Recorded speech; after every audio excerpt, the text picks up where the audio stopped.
Hello tout le monde, j'espère que vous allez bien. Dans cette nouvelle vidéo, je vais vous parler des erreurs de maquillage que l'on peut faire et qui peuvent nous vieillir. Alors attention, cette thématique n'a pas pour but de vous dire de rajeunir à tout prix avec le maquillage. Vieillir, c'est un processus qui est naturel. Ceci étant dit, on est d'accord que lorsqu'on se maquille, on cherche à se sublimer, on cherche à exploiter le potentiel de notre visage à son maximum et que ce serait dommage de s'ajouter des années sur notre visage à cause du maquillage. Mais avant de rentrer dans le vif du sujet, sachez que cette vidéo est en collaboration avec la marque de bijoux française Who We Are, mais je vous parlerai de la marque et du code promo plus en détail à la fin de la vidéo. D'ailleurs, la vidéo est assez longue, je suis désolée, c'est la vidéo de la rentrée, je me suis un petit peu lâchée et c'est pour ça que comme d'habitude on vous met un timer à disposition pour que vous puissiez retrouver là où les parties qui vous intéressent. Et sachez également que nous avons un compte Instagram sur lequel nous vous postons du contenu exclusif, sur lequel nous vous partageons des stories assez sympas, donc n'hésitez pas à nous rejoindre là-bas. Bref, revenons à nos moutons. Dans cette vidéo, il faut voir les erreurs dont je vais vous parler comme des choses à éviter. Je tiens à nuancer ce mot « erreur » parce que la plupart des règles en maquillage sont là pour être enfreintes. Le maquillage, c'est pas des maths, alors surtout n'ayez pas peur d'essayer de nouvelles choses et de trouver ce qui vous convient le mieux à vous. Allez, c'est parti pour le maquillage. De ce côté, je vais vous montrer les choses à ne pas faire et qui peuvent nous vieillir, et de ce côté, je vais vous montrer comment y remédier. Comme d'habitude, j'ai appliqué tous mes soins en amont et ce que je vais faire avant tout, c'est d'appliquer une crème solaire visage. Ça, c'est quelque chose que je fais systématiquement tous les jours. La crème solaire, en plus de protéger des rayons du soleil, protège également de la pollution des agressions extérieures. Pour moi, la crème solaire, c'est le meilleur anti-rides qu'on puisse utiliser la journée. Et comme cette crème solaire agit comme une barrière sur la peau, je la considère un petit peu comme une base de maquillage. Et d'ailleurs, à propos des bases de maquillage, c'est là où on va parler de la première erreur, c'est de ne pas utiliser, de ne pas préparer sa peau en amont avant de commencer votre teint. Vous le savez sûrement, les bases servent surtout à faire durer le maquillage, mais pas que. Certaines bases vont également améliorer la texture de la peau.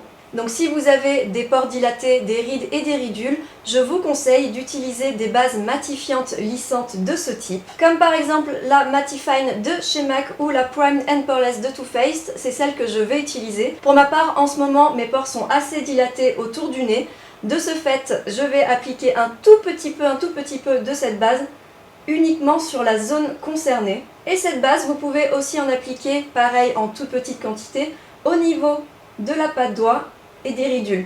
Alors je précise bien petite quantité parce que si vous en appliquez trop, ça risque bien évidemment de dessécher et de marquer encore plus. C'est vraiment un léger voile, également sur le nez et sur le haut du front. Et là je pense que vous pouvez déjà constater la différence entre les deux. Ce côté est beaucoup plus lisse, il est également plus mat.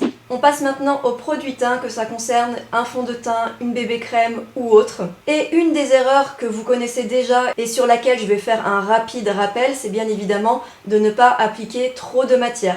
Plus on applique de la matière, plus on risque de marquer notre peau et donc de l'alourdir et donc de faire ressortir les rides et les ridules. Ce dont je veux vous parler, c'est la couleur. On a tendance à soit la choisir trop foncée, soit la choisir trop claire. Plus vous foncez, plus vous risquez de vieillir votre teint. Parce que vous allez perdre en contraste, vous allez perdre en luminosité.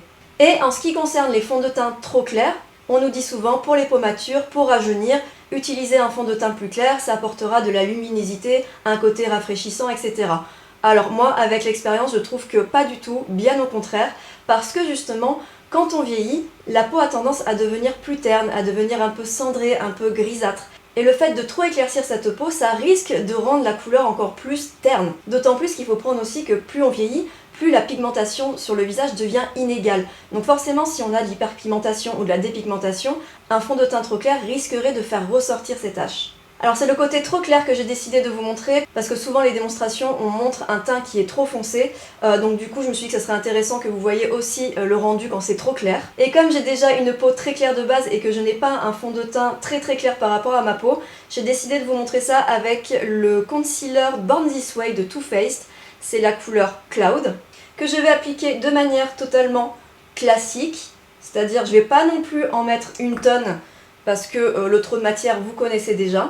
Et ça, le côté trop clair, c'est souvent ce qui peut arriver quand justement on a une peau qui est blanche et qu'on nous conseille d'éclaircir, du coup on peut se dire allez, allons-y gaiement.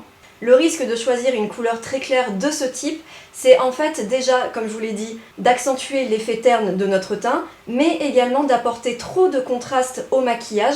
Et plus c'est contrasté, plus ça a tendance à rendre le maquillage beaucoup moins subtil. Et en plus de ça, éclaircir de cette manière, je sais pas si vous voyez, mais ça a tendance quand même à, je trouve, marquer beaucoup plus les traits. Ce que je vous conseille concernant la couleur, c'est déjà de connaître le sous-ton de votre peau, soit neutre, soit doré, soit rosé.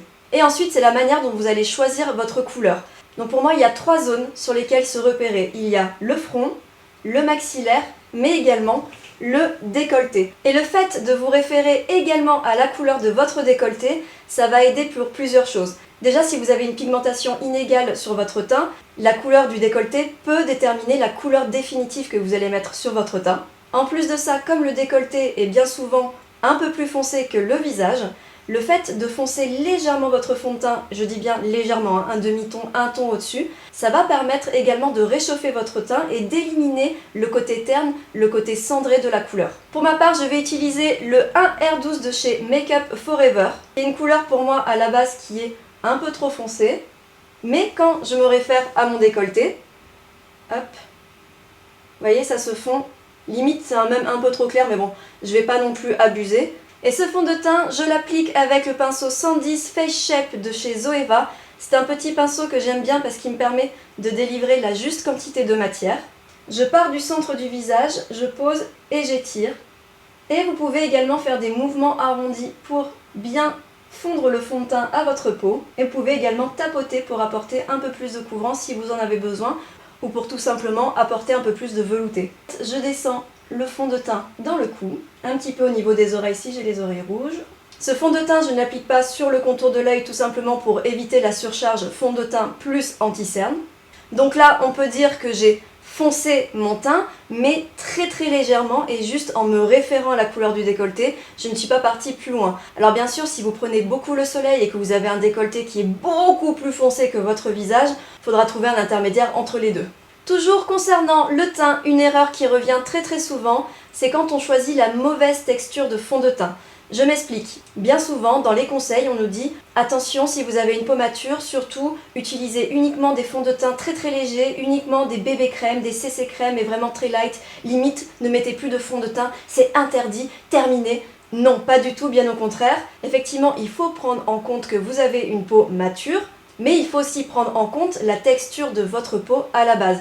Vous pouvez très bien avoir une peau mature et avoir un fond de teint mat qui réagit hyper bien sur votre peau parce que votre peau est grasse, parce que votre peau est hyper bien hydratée. Par exemple, pour ma part, et je sais que vous êtes nombreuses dans ce cas, j'ai une peau qui est déshydratée et lorsque j'applique un fond de teint, un produit teint qui est très hydratant, très peu couvrant, etc., ma peau, elle absorbe immédiatement l'eau du fond de teint, ce qui fait qu'elle devient encore plus marquée que ce qu'elle n'était déjà et ça fait ressortir des choses que je voyais même pas à l'œil nu et c'est là où ça apporte un aspect un peu trop maquillé et pas joli en fait. Donc faites attention à ça, essayez de trouver la texture de fond de teint qui vous convient, tout en gardant en tête que c'est la quantité aussi et la manière dont vous allez appliquer votre fond de teint qui compte. On passe maintenant à l'anti-cerne. Et l'anti-cerne, il y en a des choses à dire. D'ailleurs, sachez que nous avons énormément de vidéos sur le sujet, donc vous pouvez retrouver la playlist juste ici. Au niveau de la couleur, les erreurs les plus récurrentes, c'est de choisir soit trop foncé, soit trop clair. Donc c'est soit la même couleur, soit un demi-ton à un ton plus clair. Et bien sûr, la quantité d'anti-cerne. Je pense que je ne vous apprends rien si je vous dis que si vous appliquez trop d'anti-cerne, ça va forcément marquer beaucoup plus le dessous d'œil, ça va alourdir, ça va marquer les rides et les ridules. L'erreur la plus commune que je remarque chez mes clientes, c'est qu'elles prennent leur anti-cerne et qu'elles l'appliquent donc du creux au bout comme ceci. Alors déjà d'appliquer comme ça applique trop de matière et c'est également trop proche de l'œil. L'anti-cerne est placé sur les rides et les ridules, ce qui fait qu'il a toutes ses chances d'aller à l'intérieur. Et deuxième erreur concernant l'anti-cerne, et ça c'est chez beaucoup de personnes, c'est que vous appuyez beaucoup trop. Bien souvent quand j'ai des clientes en cours d'automaquillage, elles appuient énormément sur le pot. S'il vous plaît, soyez délicate avec vous-même. Votre peau au niveau du visage est très fragile et spécifiquement au niveau du contour de l'œil parce que la peau est très fine. Et le fait d'appuyer de cette manière, déjà, ça fait pas du bien. Et en plus, comme vous le voyez, ça se déplace, ça fait des taches. Et après, on comprend pas pourquoi. Je comprends pas, ça se met pas en place, cet anti-cerne il est pourri, etc. etc.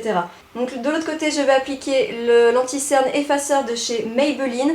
Donc je me sers pas de l'embout, en fait je sors le produit et je le mets sur le dos de ma main parce que l'embout est trop gros. Par contre, l'anti-cerne est vraiment génial. Il y a 1001 manières d'appliquer son anti-cerne, mais ce que je vous conseille de faire, c'est d'éviter cette zone où il y a les rides, les ridules. En fait, vous pouvez sourire de cette manière, vous ciblez un petit peu, vous dites ok, mes rides et mes ridules, elles sont juste ici en dessous. Du coup, j'applique mon anti-cerne au niveau du creux et ensuite, je vais plus bas que les rides et les ridules. En fait, en gros, ça donne ça. Et ensuite, vous posez, vous étirez, vous revenez sur l'extérieur de l'œil en apportant un mouvement un peu liftant. Et ce que vous pouvez faire, c'est prendre votre doigt et tapoter pour remonter l'anti-cerne en légèreté vers les rides et les ridules. C'est ce qui va permettre en fait d'éviter la surcharge au niveau de votre dessous d'œil.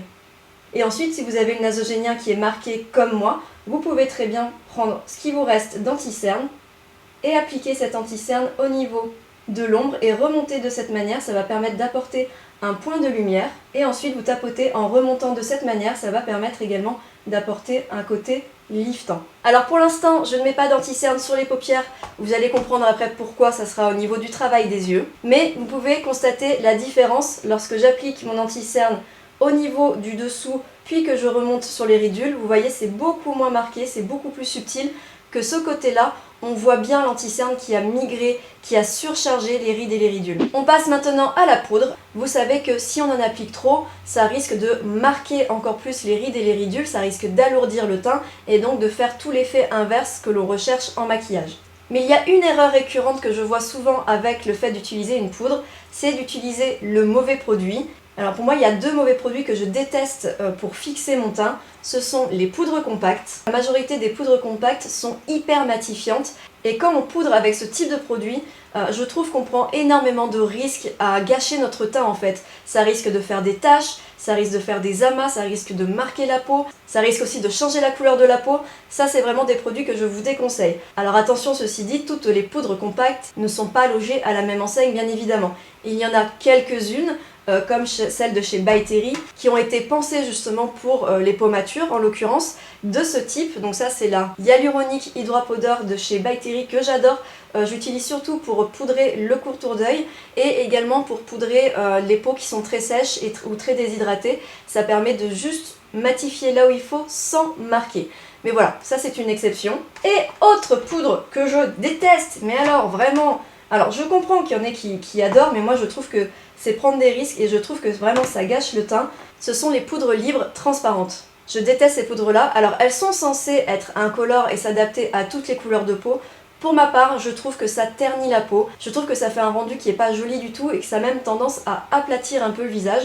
Et c'est vrai que pas mal de ces poudres sont très matifiantes, voire trop matifiantes, et que de ce fait, ça a tendance à figer et à marquer encore plus et à alourdir encore plus. Donc là, je l'applique avec un gros pinceau, chose qui n'est pas une erreur, hein. Et ce que j'aime pas aussi avec ces poudres, c'est l'effet flashback que vous risquez d'avoir. Donc là, vous n'allez pas forcément remarquer une grosse différence parce que le fond de teint est très clair, mais déjà, je sens que ça me tire. Je déteste cette poudre. Et ensuite, bien évidemment, erreur à ne pas faire, c'est poudrer votre contour d'œil sans le lisser en amont. Donc c'est ce que je vais faire. Ça risque bien évidemment de marquer encore plus. Donc ce que je vous conseille d'utiliser, ce sont des poudres libres, tout simplement parce que vous allez pouvoir mieux gérer la quantité de matière. Et avec ce style de poudre, vous avez très peu de chances de faire des taches ou des irrégularités comme ça peut arriver avec les poudres compactes. Donc sans surprise, je vous conseille la poudre Ultra HD de chez Make Up Forever. Avec Alicia, c'est une de nos poudres favorites, c'est la poudre qu'on utilise dans nos mallettes de maquilleuse. C'est une poudre qui matifie parfaitement bien, mais sans faire un effet trop mat non plus comme c'est le cas ici. On garde un aspect vie en fait de la peau, tout en ayant une très très bonne tenue. Et en autre poudre qu'on adore également, il y a la By Terry, la Hyaluronic Hydra Powder en version libre teintée. Vous pouvez utiliser soit une houppette, donc ça c'est la petite houppette qui est livrée avec les poudres Ultra HD justement, soit avec un gros pinceau. Donc ce que j'aime faire personnellement, c'est prendre la poudre de cette manière et avec cette houppette, je poudre tout d'abord la zone T. En fait, la houppette me permet vraiment de poudrer la zone qui en a le plus besoin. Et la zone qui en a le plus besoin, c'est la zone T parce que c'est celle qui va bouger plus vite, qui va briller plus vite. Et vous voyez, cette poudre, elle est magique. Vous voyez comment elle lisse les pores là? Et ensuite, sans ajouter de poudre, je viens diffuser cette poudre en tapotant sur l'extérieur du visage. Comme ici j'ai utilisé un fond de teint waterproof, je n'ai pas besoin d'appliquer énormément de poudre. Après, tout dépend de la texture de fond de teint que vous avez choisi et également du rendu que vous souhaitez. Et vous voyez, le choix de la couleur aussi est importante, mais ça on vous fera une vidéo sur le sujet. J'ai pris la rose pâle, c'est une teinte qui me correspond et vous voyez tout de suite ça vient refroidir un petit peu mon fond de teint et ça permet de me rapprocher de ma couleur naturelle. Et concernant le dessous d'œil, évitez de poudrer avec la houppette directement. Je vous conseille plutôt d'utiliser un pinceau de ce type. Voilà, ça il y en a plein sur le marché, des pinceaux fluffy, souples. Là je prélève la poudre, je décharge mon pinceau. En amont je vérifie que mon anti-cerne n'a pas trop migré dans les rides et les ridules. Je tapote et une fois que c'est fait, je regarde bien en face de moi, je démarre du creux. Je pose et j'étire sans appuyer comme d'habitude. Et si jamais vous n'aimez pas du tout utiliser la poudre ou que ça vous fait peur parce que justement vous avez peur de trop en mettre et de vous tromper, je vous ai fait dernièrement une vidéo sur un maquillage 100% sans poudre mais longue tenue. Passons à présent aux sourcils. Les sourcils peuvent changer tout un visage, c'est juste incroyable le pouvoir du sourcil, mais ça peut aussi à l'inverse nous vieillir fortement si quelques règles ne sont pas respectées. Alors il y a tout d'abord bien sûr la couleur, le choix de la couleur qui est hyper importante. Si vous avez les sourcils très clairs, très blonds, n'hésitez pas à prendre une teinte, voire 2 teintes au-dessus. C'est ce qui va apporter du dynamisme à votre regard. Et si vous avez les sourcils très foncés, faites attention, je vous déconseille d'utiliser un crayon noir par exemple. C'est possible bien entendu, mais avec parcimonie. Donc pour ne pas prendre de risques, n'hésitez pas à prendre un ton, voire 2 tons en dessous. Mais ce qui va être le plus important, c'est la manière dont vous allez travailler votre sourcil. Donc ce que je rencontre très souvent, dont une chose que je faisais moi-même avant, c'est qu'on se dit « Ok, j'ai envie de travailler mon sourcil, le réintensifier ».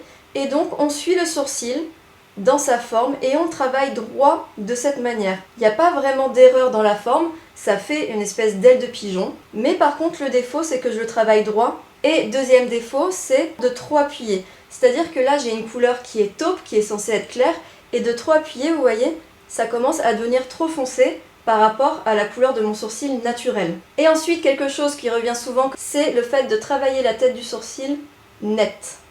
Et comme vous le voyez, j'ai un sourcil qui est droit et la queue de mon sourcil qui a tendance à descendre vers le bas et donc à fermer le regard. Ça peut empirer le fait que vous ayez des paupières tombantes. Ce que je vous conseille de faire, c'est de brosser votre sourcil avec un goupillon vers le haut. Ça va le relever. Et ensuite de le maquiller et ensuite de le fixer. Mais pour ma part, je vais utiliser une autre technique, c'est la technique Soap Brows. Je ne vais pas vous montrer ici parce que je vous avais déjà fait une vidéo très complète sur les sourcils et comment rajeunir votre regard avec les sourcils, je vous la mets juste ici. Donc je me les fixe et je reviens juste après. Et me voici de retour avec les sourcils fixés en amont. Donc comme vous le voyez, la technique Soap Brows me permet de bien relever mes sourcils tout en les fixant. Et ensuite, par rapport au travail du sourcil, donc que vous ayez fixé ou non avant, c'est pas grave, la technique reste la même. Ce qu'il faut, c'est au lieu de travailler droit de cette manière, il faut que vous travaillez en mode hachure, mais surtout en vertical et non pas en horizontal. Et en appuyant très peu également. Donc vous prenez votre crayon ou votre fard à paupières ou votre gel à sourcils. Et là en fait, je viens hachurer dans mon sourcil en oblique, en vertical ou plutôt en oblique. C'est-à-dire que je respecte le sens de la pousse des poils. Comme j'ai une grande paupière fixe, je me permets de venir épaissir légèrement la ligne du bas de la première partie du sourcil pour rééquilibrer. Mais si vous avez une petite paupière fixe, faites attention de ne pas venir alourdir cette paupière fixe. Et vous voyez, j'appuie très peu et c'est ce qui fait que la couleur reste la même que la couleur de mes sourcils, contrairement à celui-ci. Je fais pareil sur la queue du sourcil. Donc là, j'ai un tout petit peu plus de travail parce que j'ai plus de manque de poils. Je définis le cœur du sourcil. Et ce qui manque maintenant, c'est de rajouter de la matière au niveau de la tête du sourcil. Je travaille cette fois-ci complètement à la verticale. Comme au naturel, on a très peu de poils au niveau de la tête. C'est pour ça qu'on a tendance à beaucoup moins marquer la tête de sourcil, à apporter un côté ombré, dégradé. Au niveau de la tête, si vous avez besoin, n'hésitez pas à le rallonger légèrement. Ça permet de bien rééquilibrer le sourcil, de ramener le sourcil un peu plus vers l'intérieur. Tandis que là, vous voyez, la tête commence plus loin et donc du coup, la queue crée un espèce de poids et c'est ce qui fait chuter le sourcil. Et ce qui est très important aussi, c'est de travailler la queue de votre sourcil vers le haut d'oreille pour créer une ouverture. Vous voyez, lui, il part vers le bas, du coup, il ferme complètement l'œil.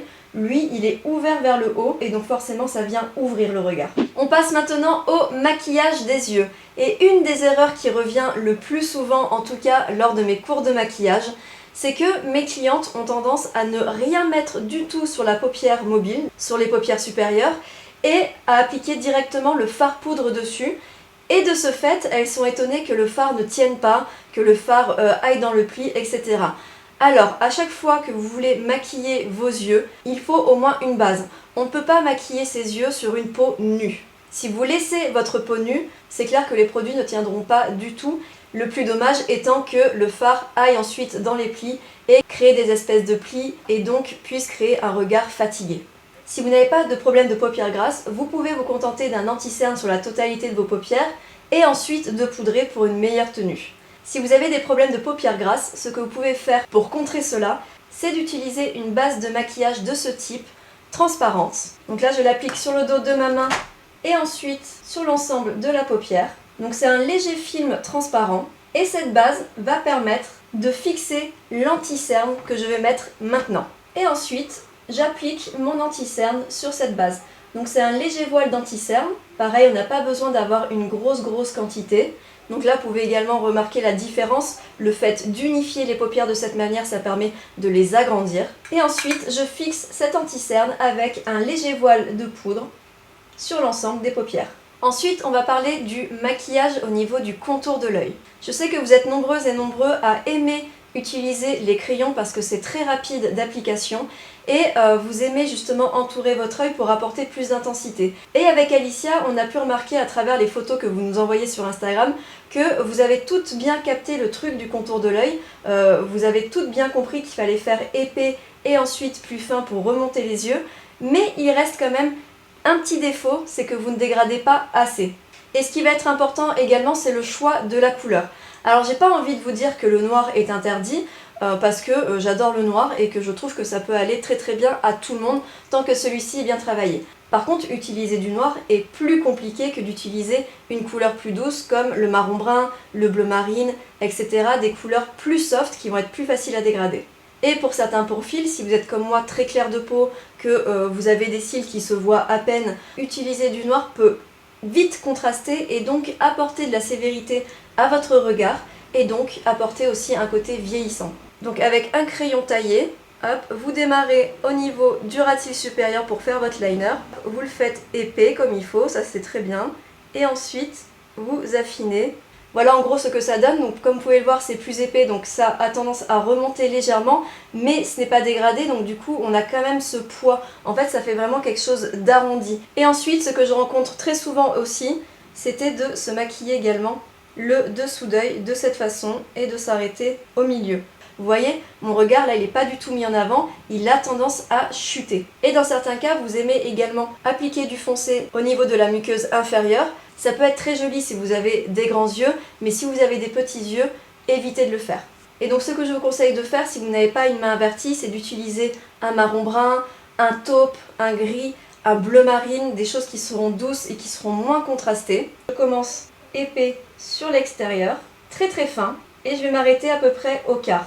J'épaissis légèrement suivant la taille de la paupière mobile. Là, il faut adapter. Si vous avez une petite paupière mobile, vous allez faire petit comme ça. Là, ici, ma paupière mobile est plus grande, du coup, je vais l'épaissir un petit peu plus. Et ensuite, vous pouvez tout à fait tapoter au doigt pour dégrader. On n'a pas besoin de se prendre la tête. Je rallonge ensuite le trait vers le coin interne d'une manière très fine. Donc là on a une première approche. Sur mon œil, vous pouvez voir que ça chute encore un peu, mais ça tout dépend de la forme de vos yeux. Des fois il suffit que vous fassiez juste ça pour que vos yeux remontent tout de suite. Pour ma part, ma paupière creuse fait qu'on a l'impression que ça tombe encore, que ça arrondit. Et c'est pour ça que je prends mon crayon, je regarde en face de moi et je vais prendre cette mesure. Aile du nez, coin externe de l'œil, queue du sourcil. Donc je suis cette mesure en partant du coin externe de l'œil pour étirer légèrement. Et ensuite je reviens vers le ras de cils. Et pareil, je tapote au doigt. Et ensuite, j'épaissis juste sur le coin externe de l'œil pour bien le remonter. Et pareil, je finis par tapoter au doigt. Hop. Et ensuite, soit vous laissez clair en dessous, soit vous rejoignez avec le ras de cils inférieur.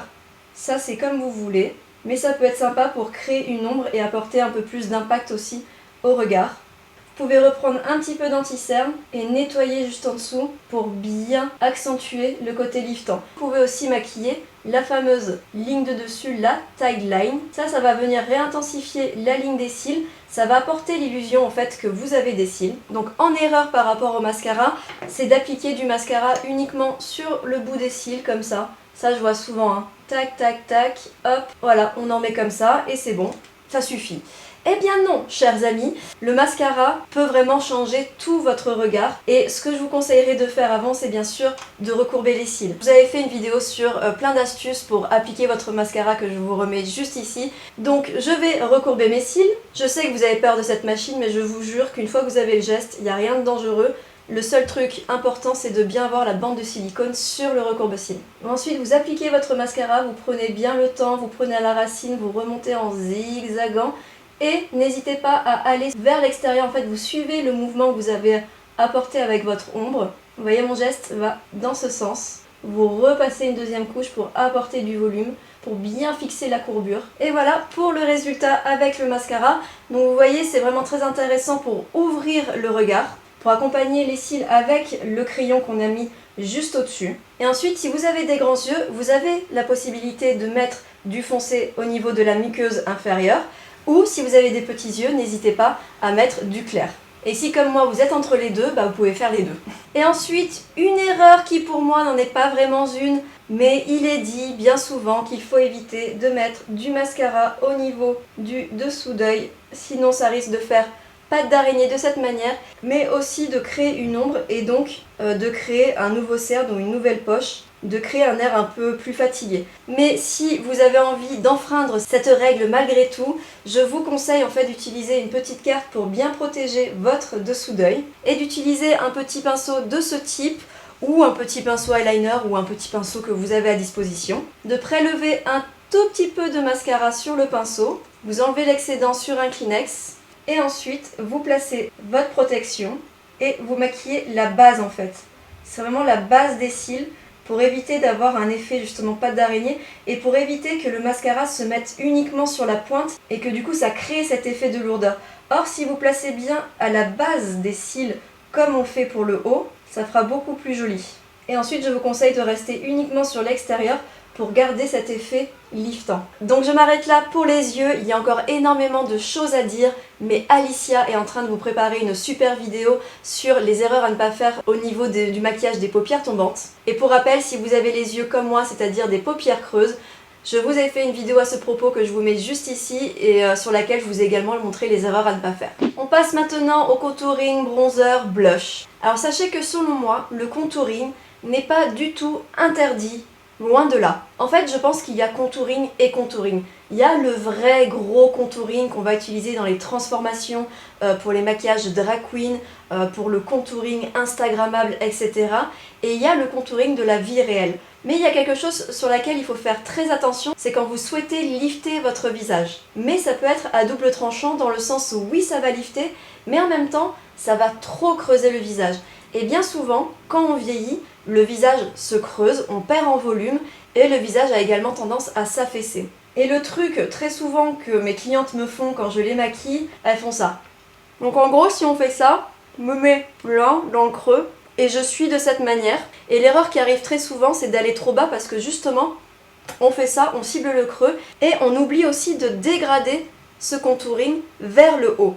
Donc je dégrade un petit peu quand même pour pas abuser, mais en gros, ça donne ça. Et ça, si vous avez un petit visage, si vous avez un visage qui perd en volume, un visage creusé, vous risquez d'accentuer ce côté creusé, d'accentuer ce côté qui s'affaisse. Et en plus de ça, ça risque également de durcir votre visage. Ce qu'il faut essayer de faire, c'est de trouver un juste milieu entre le fait de lifter, de rehausser, mais également d'apporter un aspect rempli au visage, d'apporter un peu plus de volume. Vous vous souvenez, quand on était jeune, on avait un visage avec beaucoup plus de joues, avec beaucoup plus de volume. Donc en fait, il faut trouver un équilibre entre les deux.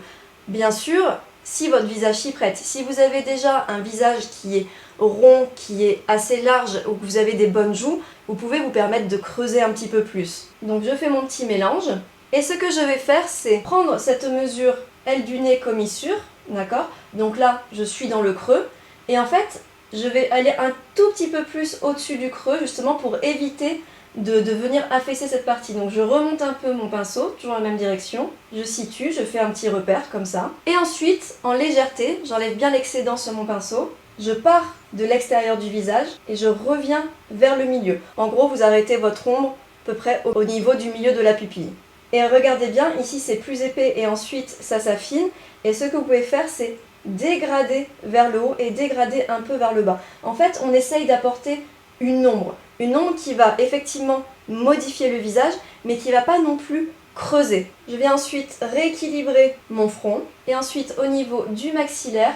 Donc ça, si vous en avez besoin, si vous avez l'ovale qui s'affaisse ou si vous avez un double menton, vous placez votre ombre sur votre maxillaire de cette manière et vous le dégradez vers le cou pour éviter un effet barbe. Donc au niveau du blush, qui revient très souvent, c'est d'utiliser une couleur qui est trop lourde et qui ne va pas donner bonne mine. Par exemple, des couleurs de ce type, si vous avez une peau claire à médium, ça risque d'alourdir le visage. Et en plus de ça, bien souvent on nous dit pour rajeunir, il faut justement avoir cet effet un petit peu poupée, vous savez, pincer un petit peu ses joues, etc. Et c'est pour ça qu'on a tendance souvent à mettre le blush sur la joue. Mais ce qui se passe, c'est qu'on a tendance à sourire de cette manière, hop, et à placer le blush et à remonter, ou pas remonter d'ailleurs. On dégrade. Et en fait, vous voyez ce qui se passe, c'est que le blush est trop près du nasogénien et de ce fait, ça écrase le nasogénien et ça apporte un côté qui s'affaisse, ça alourdit le visage. Ce que je vous conseille de faire, c'est d'utiliser une couleur plus douce, par exemple des tons pêche, des tons rose, bois de rose de ce type, moins lourde, vous voyez, en comparaison. Et ce que je vous conseille de faire avec votre blush, alors bien sûr, après, tout dépend de la forme de votre visage. D'ailleurs, je vous avais fait une vidéo à ce propos que je vous mets juste ici. C'est tout simplement de commencer sur l'extérieur de votre visage et de colorer la partie haute de la pommette sans pour autant toucher au dessous d'œil. Mais en gros, on vient fondre le blush dans le produit qui a été mis juste avant. Et vous voyez, on reste dans cet aspect lifté, mais en même temps, la couleur est douce, la couleur s'adapte bien, s'intègre bien au teint. Bien sûr, attention si vous faites ça à la texture de votre blush, s'il est trop irisé, ou trop pailleté, il risque de faire ressortir les rides, les ridules ou les pores. Bien sûr, on ne peut pas parler de blush, de contouring, de bronzer sans parler d'highlighter. Bien évidemment, rien d'obligatoire dans l'highlighter, on aime ou on n'aime pas. Mais si vous aimez, faites attention à utiliser des highlighters satinés, des highlighters avec une texture qui est fine, dans laquelle les paillettes et les nacres ne sont pas trop épaisses. Donc par exemple, la palette Born to Glow de NYX, c'est des highlighters qu'on aime beaucoup et avec lesquels on travaille pas mal, mais dont on peut se méfier sur les pommatures ou quand on a une peau qui est déshydratée avec des rides et des ridules, parce que ça peut avoir tendance à marquer très facilement.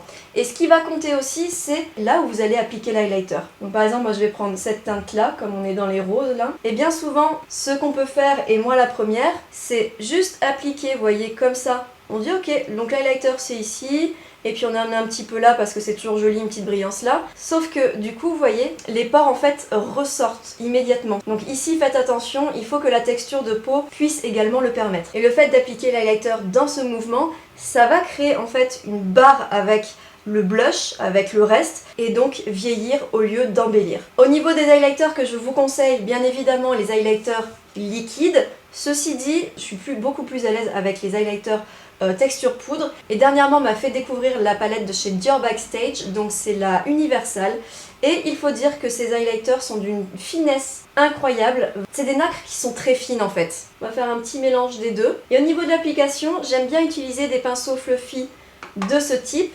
Je les décharge un maximum et ce que j'aime faire, c'est appliquer l'highlighter à la limite du blush, un peu dedans, et l'appliquer de cette manière en arrondi pour qu'il se dégrade en fait avec le blush. Mais par contre, j'en mets vraiment très peu et je réapplique un petit peu de blush si besoin par-dessus pour bien fondre tout ça. Par contre, j'évite la joue pour justement éviter de faire ressortir mes pores. Nous passons maintenant à la bouche. Alors vous le savez, plus le temps passe, plus nos lèvres perdent du volume et s'affinent. On peut de ce fait avoir tendance à se dire qu'on va utiliser des couleurs, des textures qui vont être lumineuses, qui vont être nacrées, irisées, histoire de justement apporter du volume. Il y a une texture de rouge à lèvres avec laquelle je trouve qu'il est très difficile de se mettre en valeur, en tout cas c'est mon goût personnel, mais je trouve que ça a toujours tendance à apporter un aspect vieillissant. Donc il s'agit de cette couleur, voilà.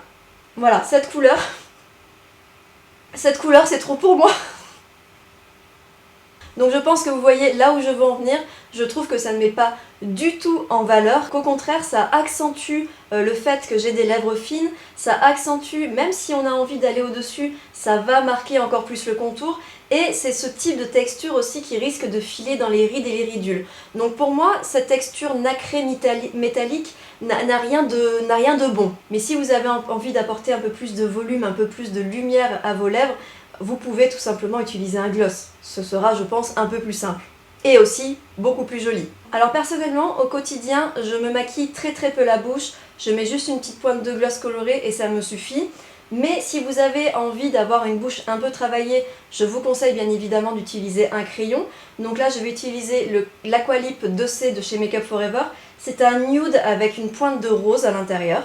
Donc je commence par crayonner le cœur de ma bouche. Et ensuite, je pars de la commissure vers le cœur de la bouche pour remonter, pour repulper cette bouche, pour lui donner du volume. C'est très intéressant de faire ça, surtout si vous avez des lèvres qui sont fines. Et ensuite, je crayonne la totalité de la lèvre supérieure. Et je répète cette même opération au niveau de la lèvre inférieure. On va venir apporter une petite pointe de bonne mine avec un gloss que j'adore et que j'utilise justement tous les jours. Il s'agit du gloss Hot Sauce de chez Martin Cosmetics. Et j'applique ce gloss au milieu de la lèvre inférieure. Et ensuite, j'étire sur les côtés. Et en plus, ce qui est très intéressant avec ce gloss, c'est qu'il est piquant, mais c'est justement pour apporter un petit peu de volume à la bouche. Personnellement, j'aime bien cet effet, je trouve ça assez agréable et ça dure pas très longtemps. Pour rappel, le crayon est aussi très intéressant au niveau du contour pour éviter que votre rouge à lèvres ou que votre gloss ne file dans les rides et les ridules. Et voilà, ce sont toutes les erreurs maquillage qui, je pense, peuvent nous vieillir. Mais bien sûr, tout n'est pas à prendre au pied de la lettre. Les erreurs que j'ai citées dans cette vidéo ne le sont pas forcément pour tout le monde. Il y a des choses qui peuvent très bien fonctionner sur vous, qui vous plaisent, que vous avez envie de continuer de faire, le tout étant de réussir à l'adapter et le plus important étant aussi d'être à l'aise avec votre maquillage. Et comme promis en début de vidéo, il est temps de vous parler de la marque française de bijoux Who We Are. Si vous nous suivez, vous le savez sûrement, c'est une marque avec laquelle nous adorons collaborer. Déjà parce que c'est une marque française, mais aussi parce que les bijoux sont vraiment d'une très bonne qualité et surtout tiennent dans le temps. Et ça, je peux vous le garantir parce que je suis du genre à porter toujours les mêmes bijoux, notamment cette bague que j'ai eue au tout début de notre collaboration, donc il y a à peu près 2 ans, et que je porte vraiment très souvent, voire même tout le temps, et qui n'a pas bougé. Donc elle est en plaqué or comme beaucoup d'autres bijoux de la marque, mais vous avez aussi la possibilité de choisir des bijoux en argent. Vous allez voir que sur leur site, il y a énormément de bijoux qui sont proposés, il y en a pour tous les goûts, et à chaque fois qu'Alicia et moi avons la chance de pouvoir choisir des bijoux, bah écoutez, c'est assez compliqué parce qu'on aimerait tout avoir. Il faut savoir également que tous les bijoux sont issus de matières premières issues du RJC. Donc le RJC, c'est une certification qui garantit des pratiques responsables en matière d'éthique, d'environnement et de conditions de travail. Petit plus non négligeable, à chaque commande, vous pouvez reverser 50 centimes à l'association de votre choix. Et en plus, la marque livre partout dans le monde. Et pour finir, la marque Who We Are vous propose une réduction de moins 15% avec le code AE15 qui est valable sur tout le site hors pack de bijoux et qui va durer pendant 1 mois à compter de la sortie de cette vidéo. Et si jamais vous avez déjà utilisé ce code lors de précédents achats, ne vous inquiétez pas, il fonctionnera à nouveau. On espère que vous trouverez votre bonheur et que vous profiterez de notre code promo. Et un grand merci à la marque Who We Are pour votre confiance. Et voilà, cette vidéo est à présent, ou plutôt enfin terminée. Merci si vous êtes resté jusque là. J'espère que malgré la longueur, la vidéo vous aura plu et que surtout elle vous aura été utile. N'hésitez pas à me dire ce que vous en avez pensé, n'hésitez pas à me dire s'il y a des erreurs, entre guillemets, que vous faisiez et que vous allez corriger. Voilà, n'hésitez pas à partager avec nous et si elle vous a plu, n'hésitez pas à la liker, à vous abonner si ce n'est pas déjà fait. Et n'oubliez pas également que nous avons un compte Instagram sur lequel nous arrivons d'ailleurs bientôt aux 10 000 abonnés. Donc allez-y, abonnez-vous, vous allez voir, on s'éclate bien là-bas. Merci d'avoir regardé cette vidéo, j'espère que vous allez bien et je vous dis à très bientôt. Ciao!